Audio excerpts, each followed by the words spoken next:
लिख लिया आपने Newton second law of motion, right? ठीक है जी, स्टार्ट करते हैं फिर Newton second law of motion के साथ अभी की क्लास। देखिए हुआ क्या, न्यूटन ने एक चीज ऑब्जर्व करी, कि अगर मान लेते हैं हमारे पास एक बॉडी है और ये बॉडी लेट्स से रेस्ट पर है, रुकी हुई है ये बॉडी, और इस बॉडी के ऊपर हमने क्या काम किया, इस बॉडी के ऊपर हमने केस नंबर वन, इस बॉडी के ऊपर हमने एक फोर्स लगाया, मास m की बॉडी थी, रुकी हुई थी, और हमने क्या किया, इसके ऊपर फोर्स लगाया, लेट से कोई भी रैंडम वैल्यू ले रहा हूं, 4 न्यूटन का धक्का लगाया। जब आपने धक्का लगाया तो आपने स्टॉपवॉच ऑन भी कर दी, जैसे ही धक्का लगाना शुरू किया स्टॉपवॉच ऑन किया। अब जो आपने धक्का लगाया हुआ था, इस धक्के को की प्रेजेंस में, 4 न्यूटन की प्रेजेंस में आपने इस बॉडी को 2 सेकंड के लिए एनालाइज किया। धक्का लगे जा रहा है, 2 सेकंड तक बॉडी अब चलना शुरू कर देगी। रुकी हुई बॉडी पे धक्का लगा तो बॉडी ने चलना शुरू कर दिया, और अब आपने ये पाया कि ये बॉडी 2 सेकंड के बाद लेट से कोई रैंडम वैल्यू लेते हैं 5 मीटर पर सेकंड से भाग, ठीक, 5 मीटर पर सेकंड से बॉडी 2 सेकंड बाद आपको भागती हुई नजर आ गई, चलेगा फाइन। इस पर्टिकुलर सिनेरियो के अंदर अगर आपसे एक एफनेट पूछा जाए, एफनेट का मतलब होता है net force acting on the body, net का मतलब होता है total, yes, net means total. अगर आप इस बॉडी पे टोटल धक्का चेक करोगे कितना लग रहा है, तो इस बॉडी पे अगर एक ही धक्का लग रहा है तो भाई वही टोटल है। अगर एक ही धक्का बॉडी पे लगाया आपने तो इस केस में बोलेंगे नेट फोर्स, टोटल धक्का 4 न्यूटन का ही लग रहा है। अच्छा, अगर हम इस सिचुएशन को ये बोलें, इस सिचुएशन को देखते हुए कि what is the initial momentum of the body, momentum का सिंबल होता है p, pi का मतलब होता है इनिशियल मोमेंटम। तो what is the initial momentum, यहां से यहां तक की जर्नी जो आप देख रहे हो बॉडी की 2 सेकंड की, तो ये इनिशियल कंडीशन है, ये फाइनल कंडीशन है। इनिशियल बोले तो इस समय की कंडीशन पे कमेंट करना है, मास इनटू वेलोसिटी, तो m इनटू बॉडी तो रेस्ट पर है तो वेलोसिटी 0 है, तो इनिशियल मोमेंटम 0 होगा। Final momentum again mass into velocity, अब मास दिया नहीं है m दिया तो m ही लिख लेते हैं, मास इनटू वेलोसिटी तो 5 इनटू m हो जाएगा, यस, तो mass into velocity will be 5 है। अच्छा, अगर pi इतना है, pf इतना है, फाइनल मोमेंटम इनिशियल मोमेंटम इतना है, तो इस सिंबल को जानते हो क्या पढ़ेंगे, change in momentum. Good, delta का मतलब होता है बदलाव, change in p, change in momentum, momentum का चेंज होगा फाइनल माइनस इनिशियल वैल्यू, तो ये चेंज हमें नजर आएगा फाइनल माइनस इनिशियल 5 है, राइट। अब ये रेशियो को सोचो, ये रेशियो का क्या मीनिंग है, इसको क्या पढ़ोगे, rate of change of momentum.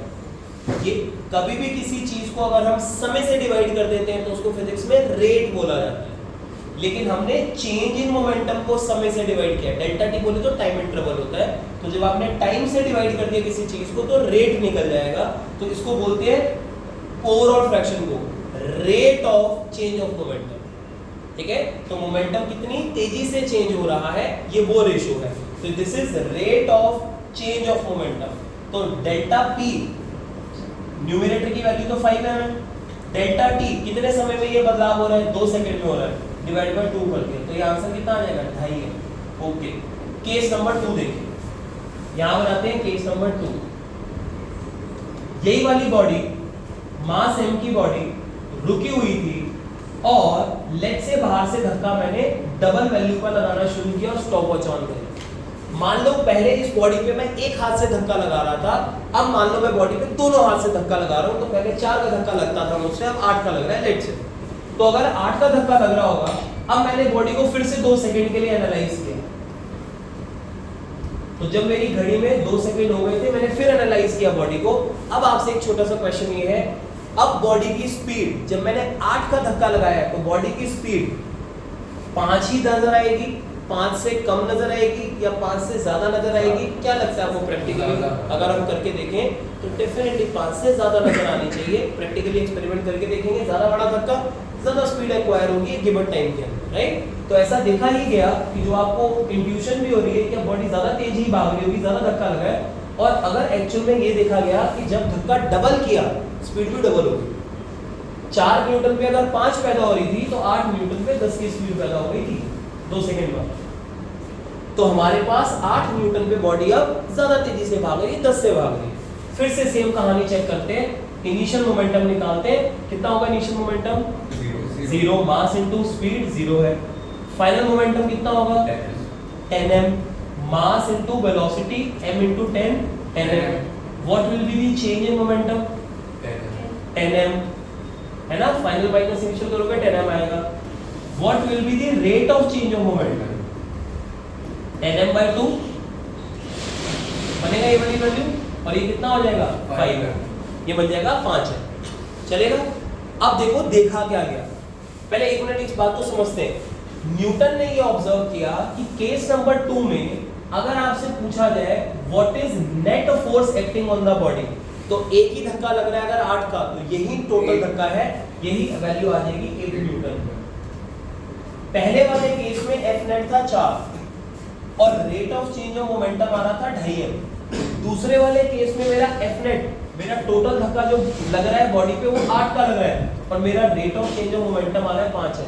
तो न्यूटन को एक बात समझ में आ गई, उसने ये कहा अगर आप बॉडी पे लगने वाला जो धक्का है, टोटल धक्का जो भी लग रहा है बॉडी पे, अगर आप उसकी वैल्यू को बढ़ाओगे, उसकी वैल्यू को चेंज करोगे, बढ़ाओगे, तो आपको rate of change of momentum भी बढ़ता हुआ नजर आएगा। अगर हम एक्सपेरिमेंट करके देखें तो न्यूटन को ये जो मिली बात वो थोड़ी समझ में आएगी कि अगर आप नेट फोर्स की वैल्यू को बढ़ाओगे तो आपको rate of change of momentum भी बढ़ता हुआ नजर आएगा। देखो ये तो बोल रहा हूं, यहाँ पे पढ़ते हैं न्यूटन का सेकंड लॉ क्या है। न्यूटन का सेकंड लॉ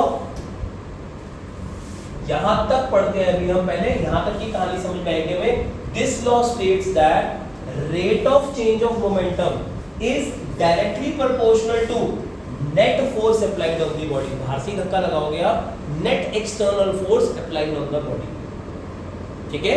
तो बॉडी पर जो भी बाहर से टोटल धक्का जितना लग रहा होगा उसके डायरेक्टली प्रोपोर्शनल पाया गया है rate of change of momentum, जो कि सही लग रहा है, ऐसा ही होता है हर बॉडी के साथ, फाइन। लेकिन एक और स्टेटमेंट भी यहां दी हुई है, वो भी देख लेते हैं। न्यूटन के सेकंड लॉ ऑफ मोशन में ये बात भी आपने लिखी है, the change takes place in the direction of net external force. ये तो और भी आसान है समझना। समझो इस बात को कि मान लो मेरे पास एक m मास की बॉडी थी, पहले रुकी हुई थी, मैंने 4 न्यूटन का धक्का लगाया और हमने क्या देखा था, 2 सेकंड बाद ये बॉडी 5 मीटर पर सेकंड से भाग रही है ना। ऐसा एग्जांपल हमने अभी कोई लिया है। तो समझो इस चीज को, इनिशियल मोमेंटम कितना है 0, फाइनल मोमेंटम कितना आ रहा है 5 है। लेकिन मोमेंटम एक वेक्टर क्वांटिटी है। अगर लास्ट क्लास को याद करो तो मोमेंटम की अपने पास एक डायरेक्शन होती थी। डायरेक्शन क्या होती है इसकी, जो वेलोसिटी की होती है। बॉडी जिस तरफ चल रही होती है उसका खतरा, उसका मोमेंटम भी उसी डायरेक्शन में चल रहा होता है। तो मोमेंटम की डायरेक्शन होगी जो वेलोसिटी की डायरेक्शन। वेलोसिटी अगर राइट तो मोमेंटम की डायरेक्शन भी बनेगी टुवर्ड्स राइट, या आई कैप भी कह सकते हो आप इस फिगर को, ठीक है। 5m तो वैल्यू है, डायरेक्शन है राइट। अब आप समझे इस चीज को कि वो कह रहा है जो चेंज आने वाला है वो चेंज भी एक्सटर्नल फोर्स की डायरेक्शन में आने वाला है। अगर मैंने बॉडी पे फोर्स लगाया 4 न्यूटन का राइट डायरेक्शन में, तो जो मोमेंटम पहले 0 था, अब मेरा आंसर आया 5m राइट डायरेक्शन में। तो राइट में ही क्यों आया मेरा मोमेंटम? तो टॉपिक आपको ये कह रहा है कि चेंज इन मोमेंटम, जो चेंज आपको नजर आएगा वो चेंज उसी डायरेक्शन में नजर आएगा जिस डायरेक्शन में नेट फोर्स लगा है। ऐसा नहीं होगा कि आपने फोर्स तो लगाया किसी बॉडी पे राइट डायरेक्शन में और बॉडी आपको चलती हुई नजर आ रही है वाई एक्सिस में, कि वाई एक्सिस में मोमेंटम डेवलप हो गया बॉडी में। जो आपको बदलाव महसूस हो रहा है मोमेंटम में वो राइट में ही क्यों? क्योंकि धक्का राइट पे लगा, ठीक है। तो जिस डायरेक्शन में आपका फोर्स होता है, नेट फोर्स जिस डायरेक्शन में होता है उसी डायरेक्शन में बदलाव भी देखा जाता है। यस, ये भी बात लिंक होती है, ये भी बात लॉजिकल लग रही है मुझे, ठीक ठीक है। तो अब एक काम करो, आप ये स्टेटमेंट ऑलरेडी लिख चुके हो, ये फिगर जरूर बना लो, सिचुएशन जरूर लिख लो, करो जल्दी जल्दी लिखो दोनों केस में।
बाहर से फोर्स, हम टोटल धक्का जो बाहर से लगाते हैं वो डिपेंड कर रहा है rate of change of momentum की वैल्यू। जितना फोर्स लगाओगे उतना rate of change of momentum भी मिल जाएगा, है ना। अगर आप rate of change of momentum बढ़ाना चाहते हो, बाहर से फोर्स बढ़ा लो, है ना, ऐसा कुछ नजर आ रहा है उसको, ठीक है। उसने इसको रूल बना दिया, लॉ बना दिया। लिख लिया हमने यहाँ तक? जल्दी जल्दी लिखे।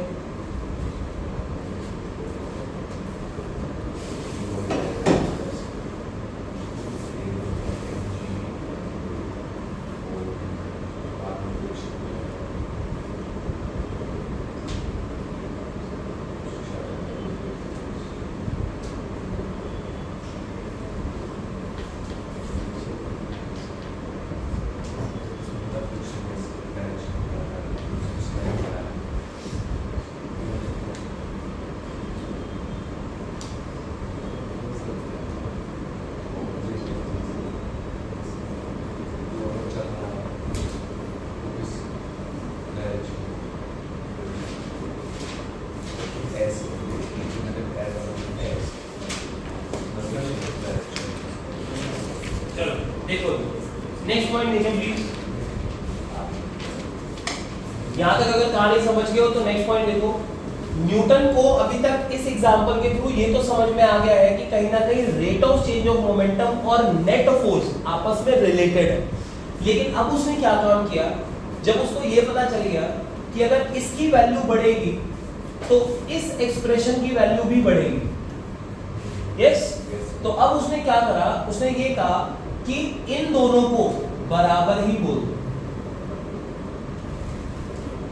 न्यूटन ने पहले तो ये समझा कि भाई ये और ये आपस में लिंक्ड हैं किसी तरीके से। इसकी वैल्यू अगर ज्यादा होती है तो इसकी वैल्यू भी ज्यादा होती है, इसकी वैल्यू कम रखोगे तो इसकी वैल्यू भी कम ही आएगी। तो कहता दोनों को बराबर ही बोल दो ना। अगर आपको ये काम करना है कि अगर आपको ये पता लगाना है बॉडी पे टोटल धक्का बाहर से कितना लगाया गया है, तो ये चेक कर लो बॉडी का rate of change of momentum क्या है, क्योंकि दोनों इंफॉर्मेशन आपस में लिंक्ड है, रिलेटेड है। फॉर्मूले कैसे बनते हैं, फिर फॉर्मूले ऐसे ही तो बनते हैं। कोई साइंटिस्ट सबसे पहले यही तो ऑब्जर्व करता है कि एलएचएस आरएचएस क्या क्या चीजें लिंक हो रही हैं आपस में। तो उसको जब नजर आ गया कि ये दोनों बातें आपस में लिंक्ड है, ये बढ़ेगा तो ये भी ज्यादा होगा, ये कम वैल्यू का है तो ये भी कम वैल्यू का है, कहते दोनों बराबर ही करो। ठीक है, अगर वो कांस्टेंट वाली बात बोलना चाहते हो तो यस कांस्टेंट वन मान लो। लेकिन न्यूटन क्या कह रहा है, इन दोनों को सेम ही मान लो। किसको मान लो सेम? नेट फोर्स को और delta P by delta T को, rate of change of momentum. तो जो स्टेटमेंट आपने लिखी है, जो स्टेटमेंट आप लिखते हो इस पूरी कहानी के बाद, इसको न्यूटन का सेकंड लॉ कहा गया है। वो स्टेटमेंट में वर्ड यूज होता है, they are directly proportional to each other. लेकिन जो हमने स्टेटमेंट लिखी उसके बाद जो मैथमेटिक्स बनाई गई है, वो मैथमेटिक्स ये बनाई गई है कि दोनों को सेम ही मान लिया गया। इसको बोलते हैं दिस इज मैथमेटिकल फॉर्म। कोई इक्वेशन लिख दी ना हमने, तो ये मैथमेटिकल फॉर्म है of Newton's second law. Newton के सेकंड लॉ की ये मैथमेटिकल फॉर्म है। ठीक है, दोनों चीजें आपस में जो लिंक्ड थी इनको इक्वल ही मान लिया गया।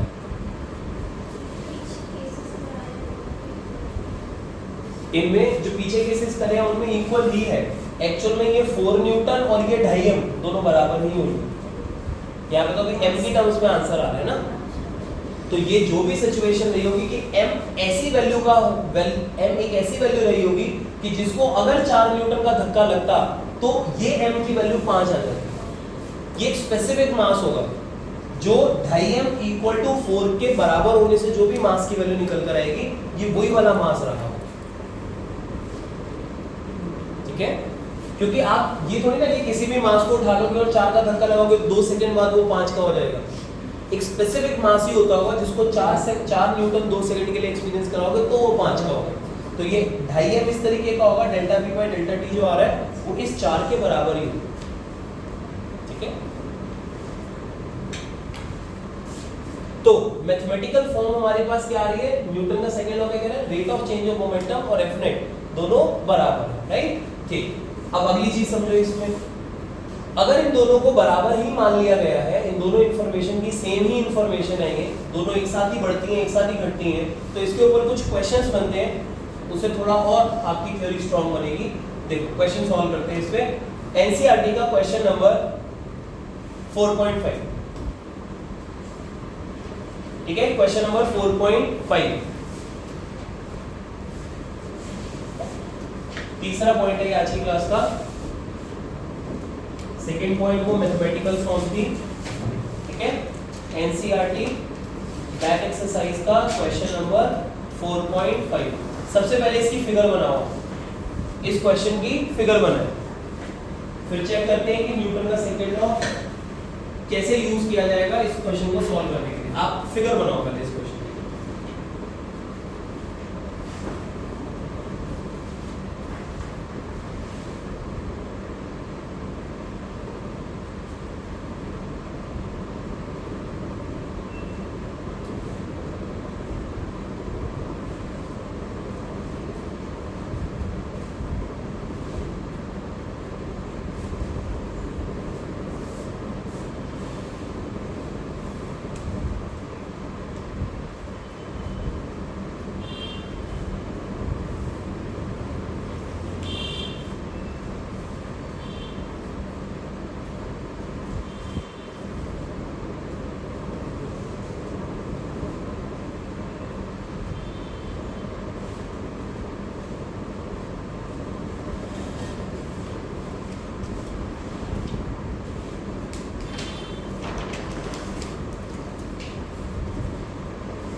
Very good. आप मेजॉरिटी ने एक काम बहुत बढ़िया किया है कि आपने फोर्स जो अप्लाई किया वो सोच समझ के अप्लाई किया अपनी फिगर में। नहीं तो बहुत बारी बच्चे जो होते हैं ना वो फिगर ऐसी बना देते हैं कि एक बॉडी है जो 15 मीटर पर सेकंड से चल रही है, 15 मीटर पर सेकंड से चल रही है, और क्या करते हैं अगर उस पर फोर्स लगा है 50 का, इधर ही दिखा देते हैं जब फिगर बनाने की बात आती है, क्योंकि मैंने जो फिगर अभी थोड़ी देर पहले बनाई थी उसमें बॉडी की वेलोसिटी और फोर्स एक डायरेक्शन में होता है, तो जनरली क्या होता है सेम बन जाती है फिगर। नहीं, क्वेश्चन कह रहा है कि आप 15 से चल रहे थे, थोड़ी देर बाद आपको रुकना है, रुकना है तो फोर्स की डायरेक्शन मोशन के ऑपोजिट रहेगी। तो इस पर्टिकुलर बॉडी पे जो 15 से चल रही है, अगर इसको रोकना है तो फोर्स इस डायरेक्शन में नहीं बना सकते हम, फोर्स बनेगा उल्टी डायरेक्शन, 50 न्यूटन का धक्का लगेगा उल्टी डायरेक्शन, तभी बॉडी रुकने वाली है। तो मान लेते हैं जब ये बॉडी 15 से चल रही थी, तो लेट्स से हमने उस समय अपनी स्टॉपवॉच ऑन करी, और थोड़ी देर बाद ये बॉडी जब रुक जाएगी तो मान लेते हैं मेरी स्टॉपवॉच में टाइम टी हो रहा है। निकालना क्या क्वेश्चन में? टाइम ही निकालना है। After how long the body, how long body takes to stop, तो इसका मतलब हमारे पास बॉडी जो है वो कितना समय लेने वाली है वो ही निकालना, तो ये रीडिंग ही निकालनी है आपको, राइट। अच्छा, क्या आप इनिशियल मोमेंटम बता सकते हो बॉडी का?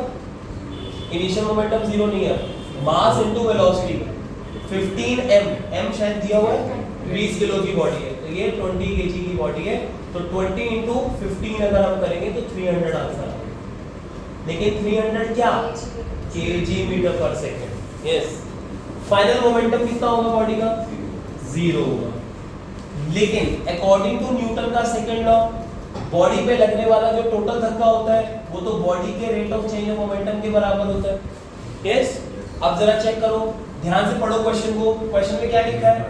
अ कांस्टेंट रिटार्डिंग फोर्स। अ का मतलब क्या है कि एक ही धक्का लग रहा है।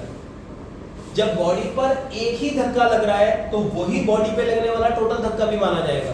तो जो इन्होंने 50 न्यूटन दी है, इस फॉर्मूले में वो F नेट की जगह आप पुट कर सकते हो। F नेट होता है टोटल धक्का, लेकिन जब एक ही लग रहा है तो वही टोटल है।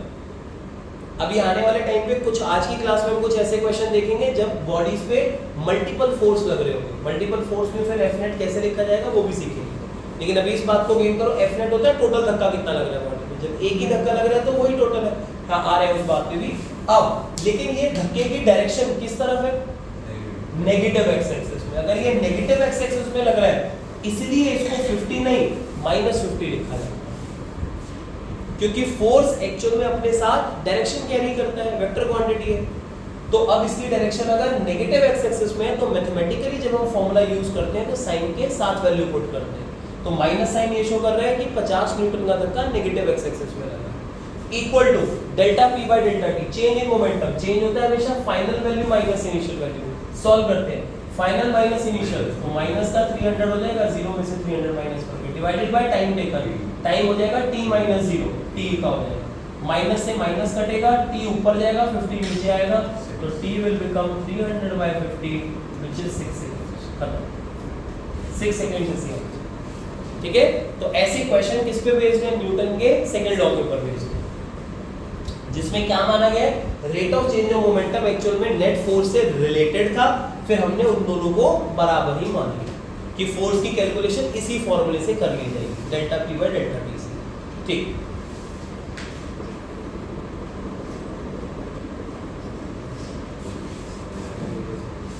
चलो एक और क्वेश्चन करते हैं इस पे सॉल्व।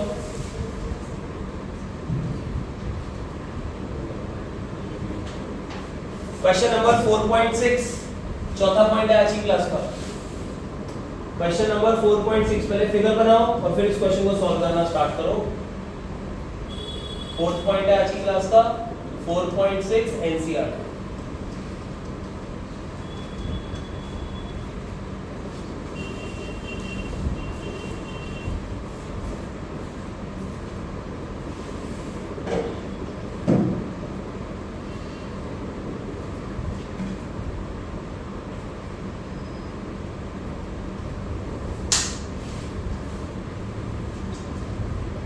क्वेश्चन पढ़ के कम से कम ये बता दो, क्वेश्चन में डायरेक्शन एंड मैग्नीट्यूड दोनों पूछे, direction of force along the motion होगा या ऑपोजिट टू मोशन?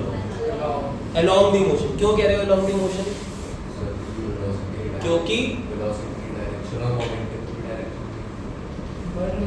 स्पीड बढ़ रही है। स्पीड पहले बॉडी की 2 थी, बाद में हो गई है 3.5 आपके फोर्स लगने से। तो अगर स्पीड बढ़ गई है तो फोर्स मोशन के अलोंग ही तो लगा होगा, उल्टा लगा तो बॉडी इधर जा रही है, धक्का उल्टा लगा होगा, स्पीड कम होनी चाहिए थी।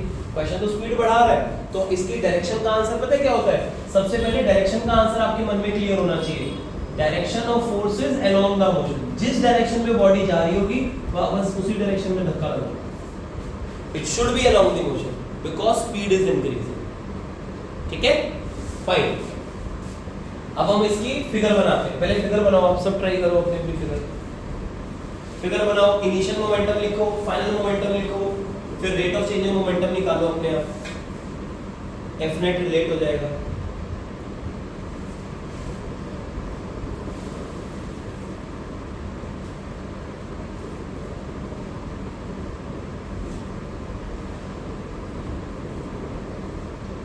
फिगर जरूर बनाएं, फिगर बनाने से हमेशा क्लैरिटी रहती है।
ट्राई आप ऑलमोस्ट सारे सही कर रहे हो।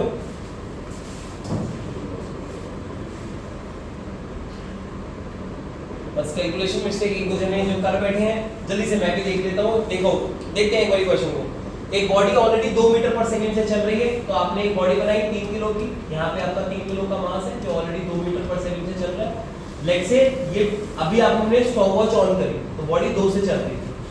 किसी टाइम t पे 25 सेकंड के बाद, जैसे क्वेश्चन में दिया हुआ है, तो 25 सेकंड बाद जब हमने बॉडी को देखा तो बॉडी 3.5 से चलती हुई पाई और है बॉडी 3 किलो के मास की।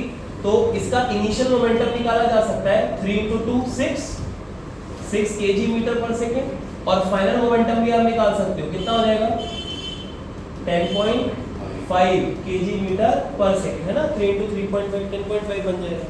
अब 25 सेकंड में चेंज आ रहा है तो क्या हम ये लिख सकते हैं according to Newton delta P by delta T को ही फोर्स की वैल्यू मान लिया गया है।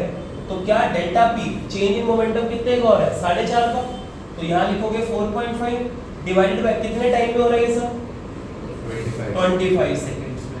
तो ये बन जाएगा मेरे पास एफ नेट। लेकिन ध्यान से सोचो, अगर जो बॉडी पे फोर्स लगा अगर वो मोशन के अलोंग लग रहा है तभी स्पीड बढ़ रही होगी, लेकिन क्वेश्चन ने क्या कहा है एक ही धक्का लगा।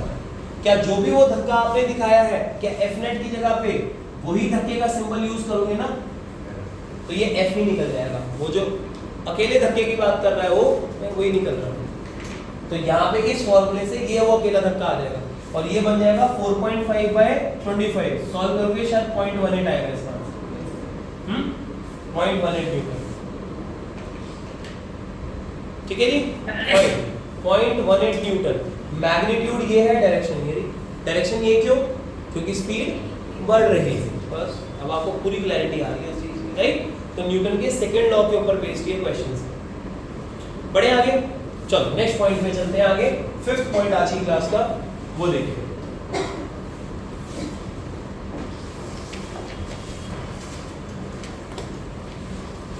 न्यूटन के हिसाब से जब उसने, ध्यान से सुनो क्या वर्ड्स यूज कर रहा हूं, न्यूटन के हिसाब से जब उसने किसी मूविंग बॉडी को देखा, ये बॉडी मूव कर रही है, ये बॉडी भी मूव कर रही है, तो मूविंग बॉडी को जब उसने देखा तो उसने ये पाया delta P by delta T और एफ नेट आपस में लिंक्ड है। यस, अब बंदे ने जो ये रिलेशन दिया वो दिया किसके लिए, मूविंग बॉडी के लिए। अब इसके ऊपर दो फर्दर कंडीशंस बनाई गई है, ध्यान से सुनना। If mass of moving body is constant, if mass of moving body is constant.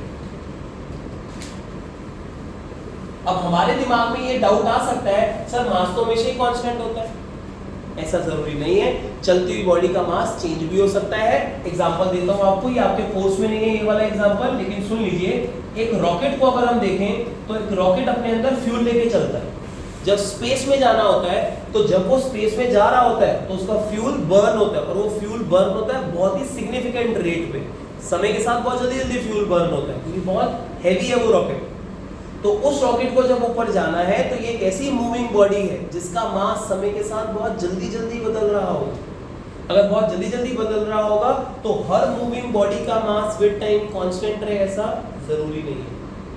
अगर मैं ये पेन को ऐसे फेंकता हूं तो ये पेन का मास अगर यहाँ पे ये 50 ग्राम का है तो जब आगे जाएगा तो भी 50 ग्राम ही रहने वाला है। तो हम ऐसी बॉडीज को कंसीडर कर रहे हैं अभी जिनका मूविंग बॉडी का मास कांस्टेंट है। मूविंग बॉडी का मास वेरिएबल भी हो सकता है, ये हमारे कोर्स का पार्ट है नहीं, ठीक है। तो हमें यही कंडीशन के साथ अपने कोर्स को आगे चलाना है अभी क्लास 11।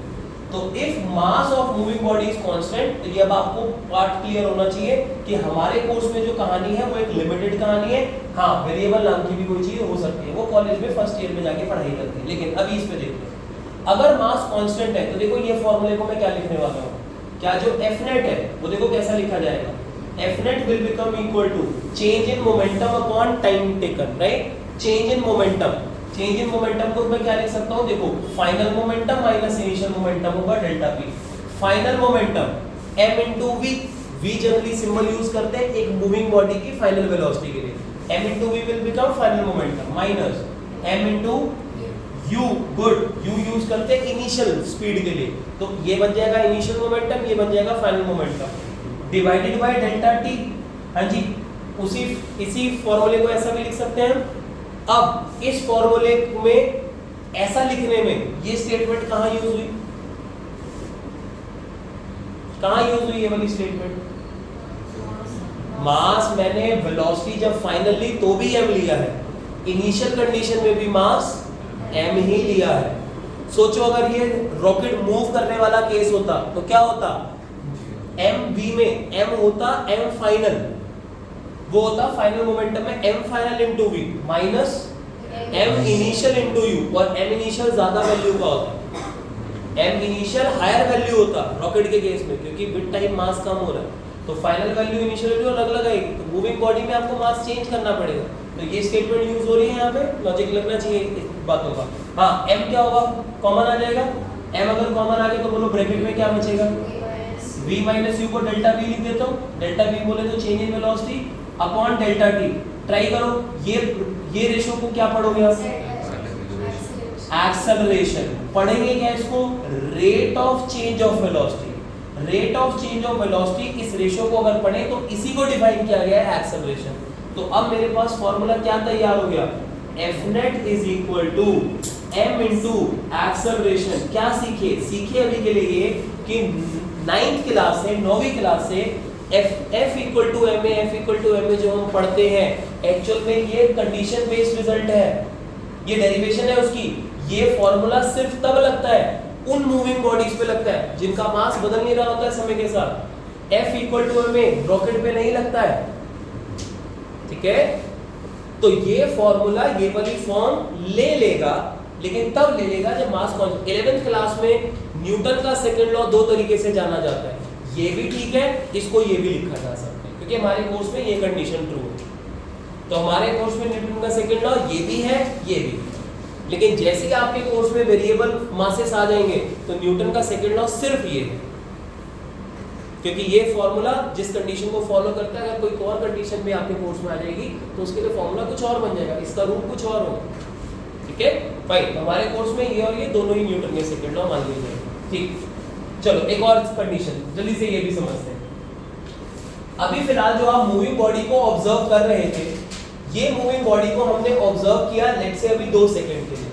लेकिन अगर हम टाइम बहुत ही छोटा कर दें, लेट्स से बहुत ही छोटे टाइम के लिए अगर हम बॉडी को देखें 0.001 सेकंड, अगर किसी मूविंग बॉडी को आप बहुत छोटे टाइम के लिए देखते हो 0.001 सेकंड ऐसे निकल जाते हैं, तो अगर आप किसी भी, है ना, आपको तो लग रहा होगा हमारा पूरा दिन निकल जाता है तो पता नहीं चलता, लेकिन 0.001 सेकंड तो बहुत जल्दी निकलता है। तो अगर टाइम इंटरवल बहुत छोटा है, किसी मूविंग बॉडी को अगर हम देखें और बहुत कम टाइम के लिए देखें, if time interval is very small,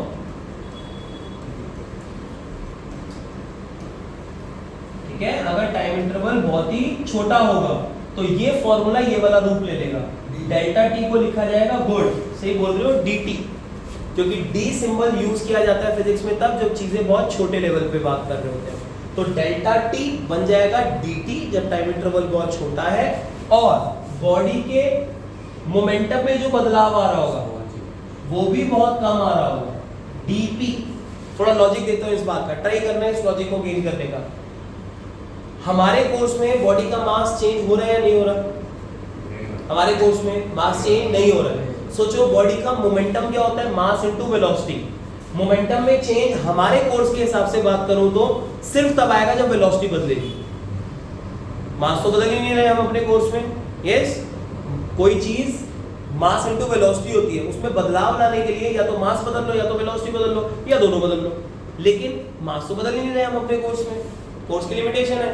तो खाली वेलोसिटी पे ही कहानी डिपेंड कर रही होगी हमारे कोर्स में। सोचो अब वेलोसिटी अगर बदलेगी बॉडी की तो उसका मोमेंटम बदलेगा। अब आप दुनिया की किसी भी फिजिकल बॉडी को ऑब्जर्व कर लो, अपने आप को भी ऑब्जर्व कर सकते हो कि अगर आपको टाइम बहुत कम दिया जाए तो आपकी वेलोसिटी में कितना ही चेंज आ जाएगा।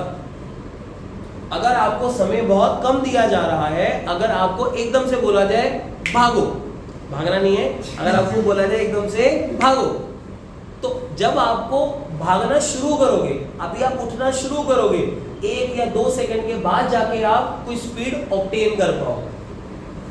जस्ट 0.0001 सेकंड के बाद आपकी स्पीड में हार्डली कोई चेंज आएगा भी तो बहुत कम आएगा। किसी भी दुनिया की किसी भी फिजिकल बॉडी को टाइम इंटरवल अगर बहुत कम दोगे तो उसकी वेलोसिटी ज्यादा चेंज कम टाइम में नहीं, बहुत ज्यादा चेंज तो नहीं आएगा किसी भी फिजिकल बॉडी को लेकर।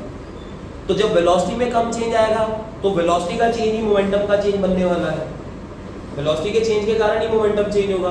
तो जब वेलोसिटी में किसी भी फिजिकल बॉडी का चेंज ज्यादा नहीं आ रहा तो किसी भी फिजिकल बॉडी के लिए बड़ा लॉजिकल है ये बात, अगर टाइम इंटरवल कम दोगे तो मोमेंटम का चेंज भी कम ही आ रहा होगा। बनता है ये कहानी लॉजिकली कनेक्ट हो रही है इस एक्सप्रेशन के साथ। ये तो टाइम इंटरवल कम है तो मोमेंटम का चेंज भी कम होगा। फॉर्मूला क्या बन गया, F net equal to dp/dt। तो अगर टाइम इंटरवल कम होता है तो ये फॉर्मूला ऐसा, मास कांस्टेंट होता है तो ये फॉर्मूला ऐसा, ठीक है, अब इसके कुछ क्वेश्चन सॉल्व करते हैं। यहाँ तक जल्दी से लिखो, दोनों सिनेरियो लिखो।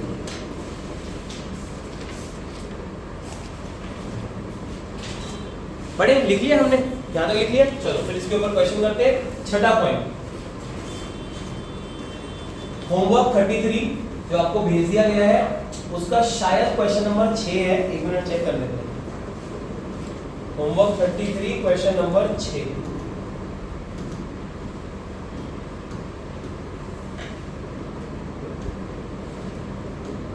सर 37 तक तो आपने मेरे पे भेज दिया। कौन सा? हाँ थोड़ा चेंजेस आएंगे ना, नंबर में चेंजेस आएंगे। आपको जो ग्रुप में भेज जाएंगे ना वो वाले नंबर को फॉलो कर लो।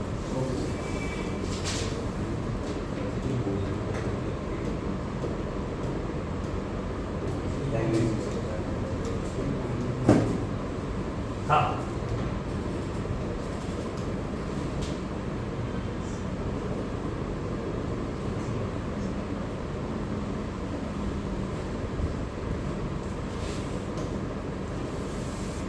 पढ़ लीजिए, क्वेश्चन को पढ़ लीजिए आप। छठा पॉइंट है ये होमवर्क 33 का। कोइंसिडेंटली एग्जांपल नंबर भी 6 है, पॉइंट नंबर भी 6 है।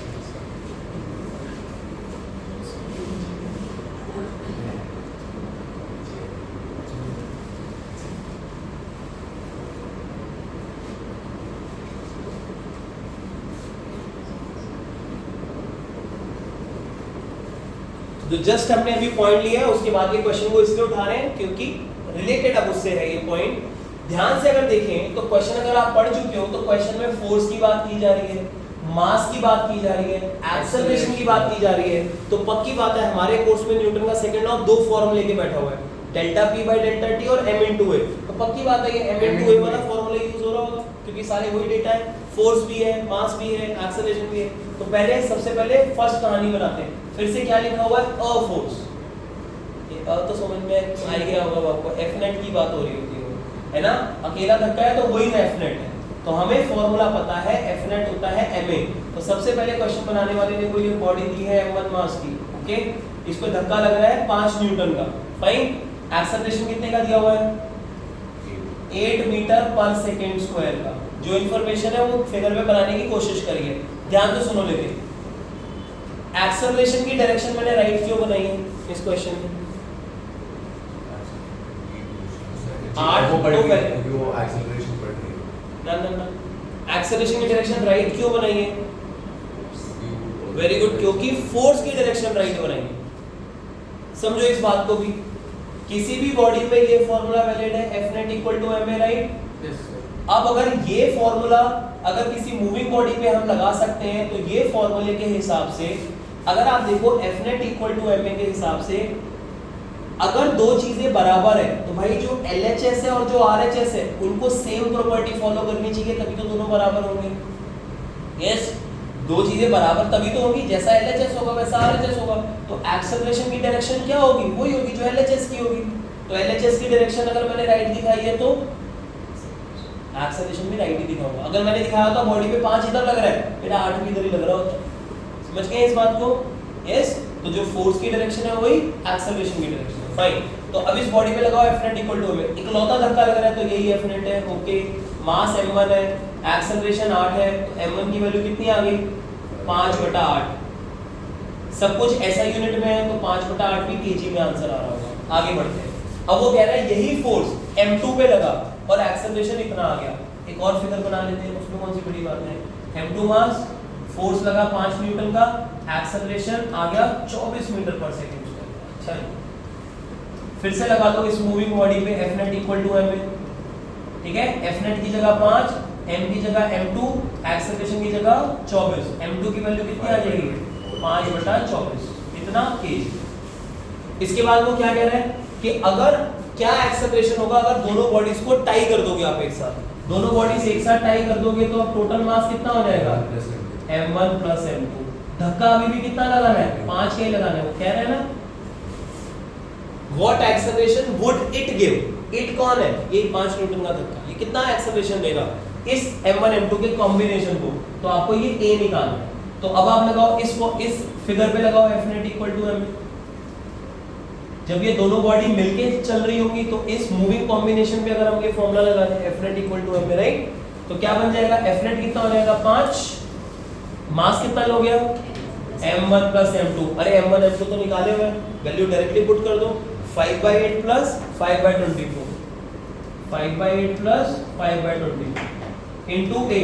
क्या इस पूरे एक्सप्रेशन में खाली a ही अननोन है? और यही तो पूछा हुआ है आपसे, एक्सेलरेशन ही तो पूछा है, निकाल लेंगे इसको, सॉल्व कर लेंगे। सॉल्व करना भी आसानी लग रहा है, ध्यान से देखोगे तो 5 कॉमन आके इस 5 से कट जाएगा, ये 5 कॉमन आके इस 5 से कट जाएगा, तो क्या बचेगा 1 is equal to 1/8 plus 1/24 times 8। क्या यहाँ पे 8 भी कॉमन आ सकता है?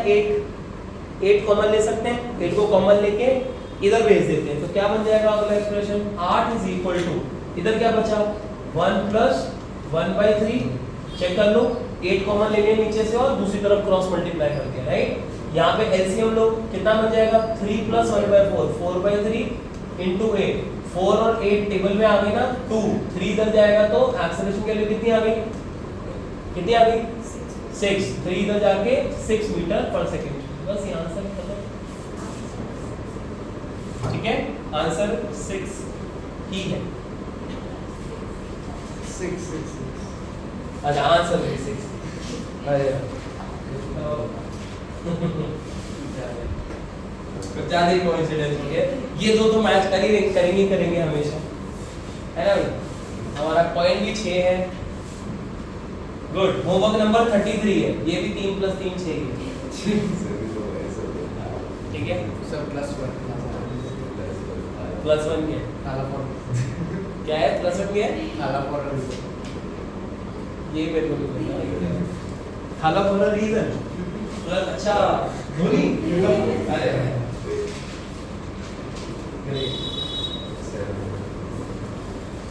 अच्छा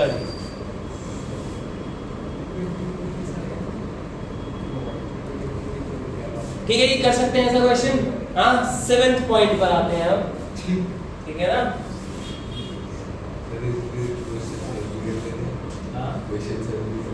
क्वेश्चन 7 नहीं है, अब देखो जरा क्वेश्चन नंबर 1 पे आ गए, point number 7 question number 1 homework 33। अब एक ऐसा क्वेश्चन सॉल्व करने जा रहे हैं जिसमें नंबर ऑफ फोर्सेस एक से ज्यादा है। पढ़िए इस क्वेश्चन को प्लीज, 7th पॉइंट आज की क्लास का होमवर्क 33 एग्जांपल नंबर 1। क्वेश्चन पढ़ें, ट्राई करें इसको सॉल्व करने का। फिगर भी ड्रॉ करें, इसकी फिगर तो जरूर बनाया करो।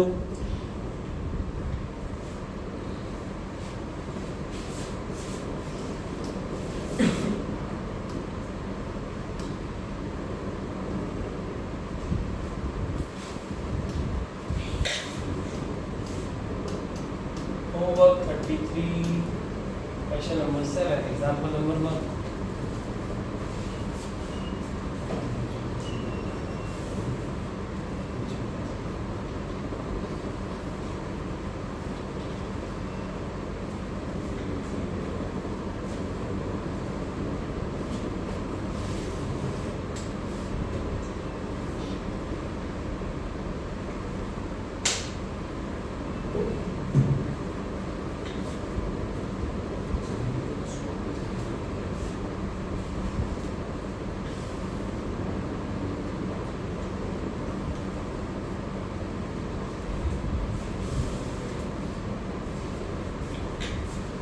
कुछ जनों को बता दूं मैं, क्वेश्चन खाली देखने से सॉल्व नहीं होता है, हम को लग रहा है देख देख के सॉल्व हो जाएगा, थोड़ा हाथ को चलाना पड़ेगा।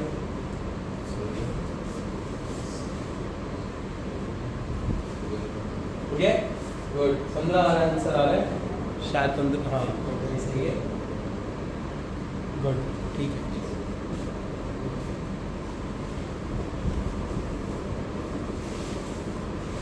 भाई क्वेश्चन में कार वर्ड क्या दे दिया, आपको ड्रॉ करने के लिए क्या बोल दिया, कुछ जगह ये ड्रॉ कर रहे हैं, ये शेडिंग भी कर रहे हैं, ये क्या चल रहा है, ये कार ऐसे क्यों बना रहे हो आप? डब्बा बनाओ ना डायरेक्ट, खत्म, 1000 किलो का डब्बा मूव कर रहा है।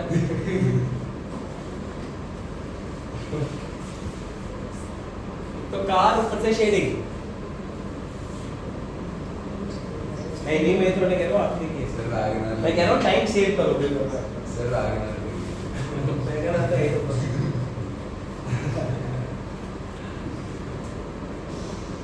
लेकिन अब तो नई वाली तो अच्छी आ गई अब अच्छी पहले बोलते थे उसको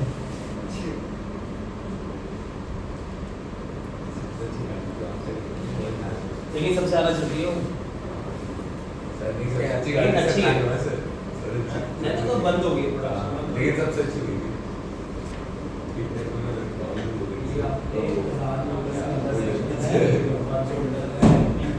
एकदम करेक्ट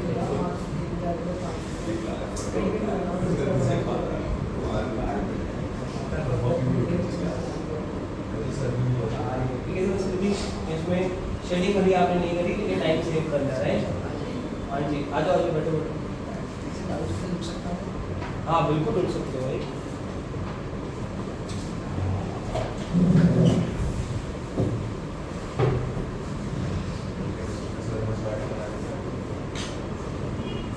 चलिए तो बात हमारे पास ये चल रही है 1000 किलो की अगर एक बॉडी है ठीक है और ये मूव कर रही है with a velocity of 10 metre per second तो ये बॉडी जा रही है 10 मीटर पर सेकंड से and is acted upon by a forward force due to engine. तो इंजन तो आपके मोशन को सपोर्ट करेगा राइट। तो आपका मोशन अगर राइट साइड दिखाया गया तो 1000 न्यूटन का धक्का आपके मोशन को सपोर्ट करने के लिए आया होगा तो 1000 न्यूटन भी इधर ही दिखाओगे फिर आप। और फ्रिक्शन का धक्का लग रहा है 500 न्यूटन का तो फ्रिक्शन उल्टी डायरेक्शन में दिखा रहे होगे आप राइट। 500 न्यूटन का धक्का उल्टा आ रहा होगा। What will be the velocity after 10 seconds? तो चलो इनिशियल मोमेंटम लिख सकते हैं राइट। मास भी पता है वेलोसिटी भी पता है तो इनिशियल मोमेंटम कितना हो जाएगा मास इनटू वेलोसिटी तो 10 की पावर 3 इनटू 10 की पावर 4 हो जाएगा इतने केजी मीटर पर सेकंड। आगे देखते हैं 1000 किलो की बॉडी और कितने टाइम बाद देख रहे हो आप इसको 10 सेकंड के बाद देख रहे हो fine t equal to 10 second. तो अब ये कितनी वेलोसिटी से जा रही होगी आपको ये पता करना है फाइन। अच्छा एक डाउट है ना जो एक्सट्रीम केस में आता है लेकिन आप सुन लो कुछ जने ये कहते हैं सर मास का भी तो पेट्रोल जल रहा होगा उसका भी तो मास कम हो रहा होगा। तो भाई बात लॉजिकल कर रहे हो लेकिन थोड़ा देख भी लो 10 सेकंड में कितना ही पेट्रोल जल जाता होगा आपकी गाड़ी का सही। रॉकेट के साथ कंपेयर मत करो अपनी गाड़ी। स्पेस रॉकेट का मास बहुत जल्दी जल्दी चेंज होता है उसके लिए 10 सेकंड बड़ी बात है। आपके लिए पहले भी 1000 किलो की बॉडी थी बाद में भी हार्डली कुछ पेट्रोल जला होगा 10 सेकंड में राइट। तो आपको मास कांस्टेंट अच्छी एवरेज देती है हाँ अच्छी एवरेज देती है तो पेट्रोल उतना नहीं जलाती होगी ना इतने कम टाइम में। तो 1000 किलो और 1000 किलो स्पेस रॉकेट के हिसाब से तो एवरेज अच्छी देती है हमारी गाड़ी। तो यहाँ पे 1000 किलो की बॉडी को 1000 किलो ही लेके चलना है आपने हाँ ठीक है। तो ये डाउट मत लेना ठीक है। तो यहाँ पर फाइनल मोमेंटम कितना आ जाएगा मास इनटू वेलोसिटी 10 की पावर 3 इनटू v 10 की पावर 3 इनटू v तो निकालना है मेरे को। अच्छा अब फोर्स मूविंग बॉडी के ऊपर ये फॉर्मूला वैलिड होता है ऐसा न्यूटन ने बताया था F net equal to delta p by delta t। अब F net बताओ कितना है कितना F net 500 1000 लग रहा है इधर 500 लग रहा है इधर तो जो टोटल धक्का बॉडी को महसूस होगा वो तो खाली 500 का ही रह गया। तो जो टोटल धक्का महसूस होगा अब मल्टीपल धक्के लग रहे होंगे तो आपको इफेक्ट देखना पड़ेगा कि फाइनल इफेक्ट क्या आ रहा है वो 500 का आएगा equal to change in momentum ये माइनस ये करेंगे तो 10 की पावर 3v माइनस 10 की power 4 divided by time taken कितना है 10 सेकंड है ना। ये कहानी को t इक्वल टू 0 मान लेते हैं तो 10 सेकंड है तो एक 10 तो कट ही जाएगा तो ध्यान से लिखें तो क्या बचेगा 500 इज इक्वल टू एक 10 तो कम कर दो तो हो जाएगा 10 की पावर 2v तो 100 भी लिख देता हूं इसको 10 की पावर 2v एक 10 कट गया माइनस 10 की पावर 4 बाय 10 इसको भी 10 से डिवाइड कर दो तो ये हो जाएगा 10 की पावर 3 मतलब 1000 फाइन 1000 को इधर भेज दो तो ये हो जाएगा 1500 इक्वल टू 100v 2 0 से 2 0 कट के v की वैल्यू 15 सही है 15 मीटर पर सेकंड आंसर आ गया चलेगा यस। कर पाएंगे ऐसे क्वेश्चन को सॉल्व ट्राई कर सकते हैं जल्दी जल्दी लिख लेंगे इसको हो गया तो सॉल्व क्या था ना जल्दी पहले फिगर बनाना सीखो फिगर बनाओगे ना क्वेश्चन सॉल्व करना काफी इजी रहेगा।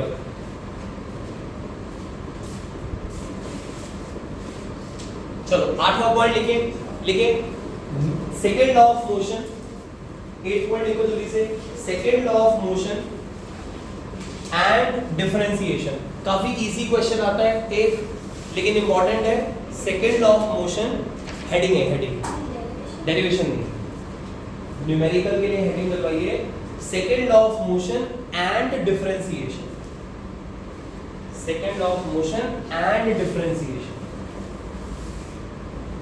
Homework 33 question number 5, homework 33 question number 5।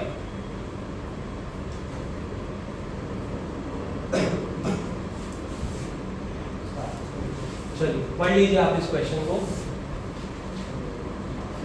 8 point है ये, second law of motion and differentiation का कॉन्सेप्ट एक साथ लिंक होके क्वेश्चन में।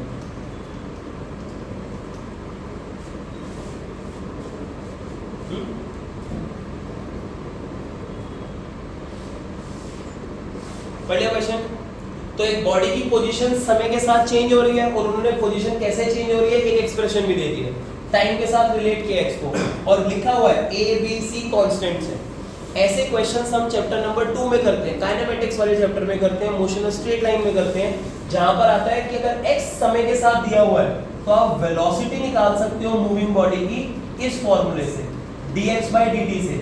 dx/dt बोले तो डिफरेंशिएशन के रूल्स लगेंगे, लगाते हैं। a तो कांस्टेंट है, तो t की पावर 4 का डिफरेंशिएशन हो जाएगा 4t3, तो ये a भी साथ में नजर आएगा 4at3 है ना, कांस्टेंट पावर रूल बोलते थे हम ऐसा। तो ये बन जाएगा at की पावर 4 का आंसर भी 4at3 माइनस bt3 का आंसर 3bt²। गुड। ct का खाली c बचेगा, तो ये आ जाएगा वेलोसिटी का एक्सप्रेशन। लेकिन क्वेश्चन बनाने वाले ने वेलोसिटी नहीं फोर्स पूछा है, तो हम एक्सेलरेशन भी निकाल लेते हैं। एक्सेलरेशन होगा dv/dt।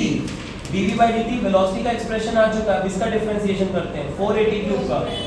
Very good, 12at² minus good 6bt, और c तो कांस्टेंट है, c कांस्टेंट है तो इसका डिफरेंशिएशन 0 होगा, खत्म।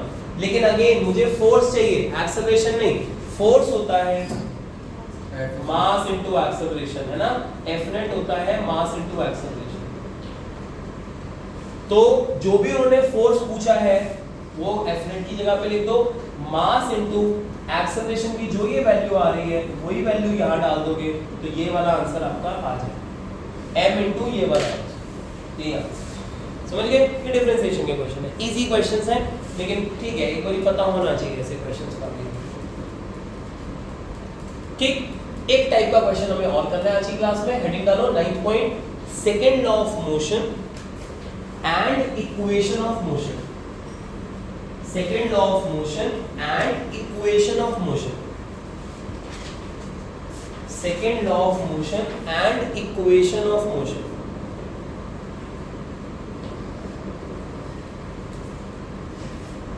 Homework 33 question number 1। नहीं, क्वेश्चन नंबर 1 तो हो गया, चेक करो कौन सा क्वेश्चन।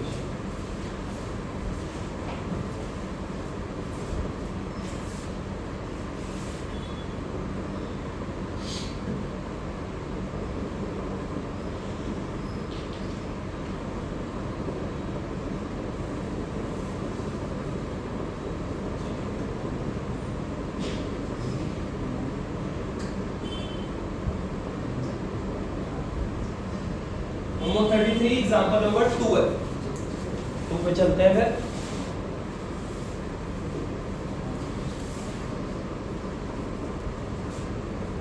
क्वेश्चन पढ़िए और इसकी फिगर बनाइए।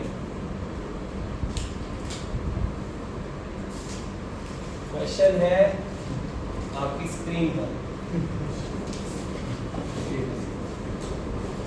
ये रहा subjective question. Point number 9, homework number 33। चलिए ट्राई करेंगे। सबसे पहले फिगर बनाएंगे।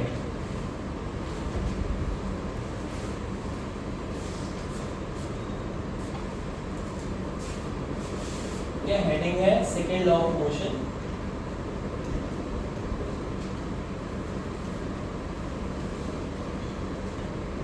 Plus equation of motion.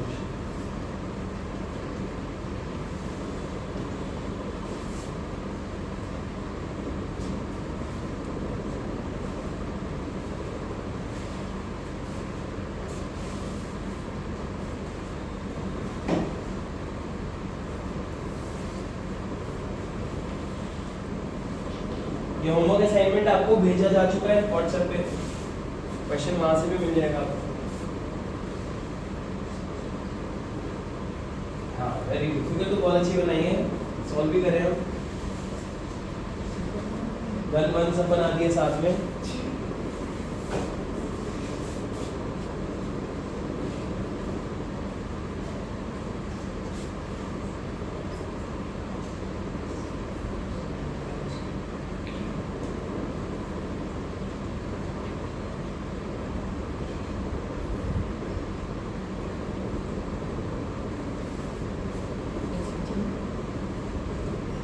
हाँ 60 सेंटीमीटर, थोड़ी सी तो बड़ी बनाते हैं, सही है वैसे।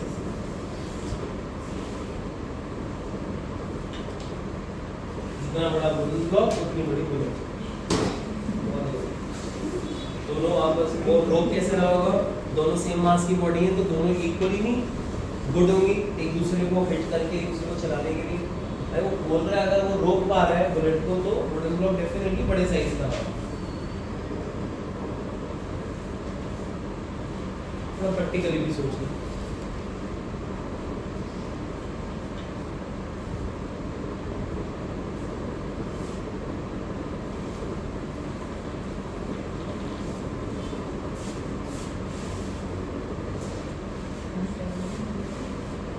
हाँ यही डाउट आना चाहिए कि टाइम तो दिया नहीं है, अगर आप किसी एक तरीके से क्वेश्चन को सॉल्व करोगे तो तभी आपको अब ये सोचना होगा कि किसी सेकंड वे पे स्विच करना पड़ेगा। देखिए अब आप क्वेश्चन तो पढ़ चुके हैं सारे के सारे, अगर आप प्लानिंग कर चुके हैं कि कैसे सॉल्व करना है बहुत अच्छी बात है। ऐसे क्वेश्चन और भी दिए हुए हैं होमवर्क असाइनमेंट में, आप दिमाग लगाना जरूर, लेकिन मैं आपके साथ कुछ बातें डिस्कशन कर लूं। इस क्वेश्चन में ना कुछ बातें ऐसी है जो आपको अज्यूम करके चलनी पड़ती है, ध्यान से सुनना। क्या मान लेते हैं हमारे पास एक वुडन ब्लॉक है, ये रहा वुडन ब्लॉक, और लेट्स से हमारे पास एक बुलेट ट्रेवल करती हुई आ रही है। ये जो बुलेट है आपकी 0.04 kg की और 90 मीटर पर सेकंड से चल रही है, तो 0.04 kg की है और मोशन है इसका 90 मीटर पर सेकंड, और 60 सेंटीमीटर चल के क्या हुआ, ये रुक गई। तो वुडन ब्लॉक के अंदर ये चली 60 सेंटीमीटर, 60 सेंटीमीटर ये चली और रुक गई वुडन ब्लॉक के अंदर, ठीक है। वुडन ब्लॉक के अंदर 60 सेंटीमीटर चली और रुक गई, तो यहाँ पे ये रेस्ट पर आ। अगर आपसे पूछा जाए what is the initial momentum of this body, जो बॉडी मूव कर रही है इसका इनिशियल मोमेंटम क्या था, मास इनटू वेलोसिटी, तो ये आ जाएगा 0.04 × 90। चले फाइनल मोमेंटम कितना है, फाइनली तो रुक रही है 0। पूछा क्या गया है, बॉडी पे फोर्स कितना लगा। अगर आपसे फोर्स पूछा जा रहा है, मोमेंटम की इंफॉर्मेशन आपसे निकाली जा सकती है क्वेश्चन में, तो शायद हमारा ध्यान जाएगा rate of change of momentum से फोर्स आ जाता है। एक मूविंग बॉडी पर rate of change of momentum निकाल लो ना, फोर्स आ जाएगा। लेकिन प्रॉब्लम ये हो गई कि जो बॉडी पर लगने वाला फोर्स है, अगर आप rate of change of momentum से निकालोगे, चेंज ऑफ मोमेंटम तो निकल जाएगा आपसे फाइनल माइनस इनिशियल करके, लेकिन डेल्टा टी कहां से लाओगे, क्वेश्चन में टाइम इंटरवल तो दिया ही नहीं। इसका मतलब ये फॉर्मूला काम का नहीं है इस क्वेश्चन को सॉल्व करने के लिए, कुछ और सोचना पड़ेगा। तो अब हमें पता चल जाएगा कि हमारे पास तो दो फॉर्मूले थे क्वेश्चन को सॉल्व करने के लिए, एक होता है delta P by delta T rate of change of momentum, एक होता है m × a।